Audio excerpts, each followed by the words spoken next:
नमस्कार शेतकरी मित्रांनो, स्वागत आहे आमच्या शेतकरी मित्र 1994 यूट्यूब चॅनल. शेतकरी मित्रांनो, भारत कृषी प्रधान देश म्हणून ओळखला जातो, म्हणून शेतीला खूप महत्त्व आहे. म्हणून शेती हे शेतकऱ्यांचे खूप महत्त्वाचे उत्पादनाचे साधन आहे. तर शेतकरी मित्रांनो, आज आपण लसणाच्या विविध जाती बघणार आहोत. तर शेतकरी मित्रांनो, असेच शेतीविषयक नवनवीन व्हिडिओ बघण्यासाठी चॅनलला जर सबस्क्राईब केले नसेल तर चॅनलला सबस्क्राईब करा.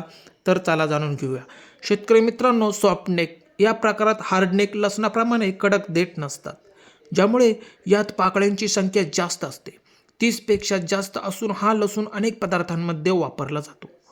त्यानंतर हार्डनेक या प्रकारात कडक देठ असतात, ज्याचा उपयोग सजावटीसाठी किंवा इतर उपयोगासाठी केला जातो.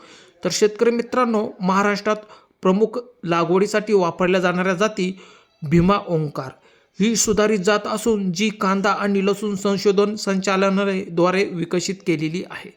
त्यानंतर भीमा पर्पल ही देखील सुधारित जात आहे, जी महाराष्ट्रातील शेतकरी लागवडीसाठी प्रामुख्याने याचा वापर करतात. त्यानंतर शेतकरी मित्रांनो, जात आहे टाईप 56.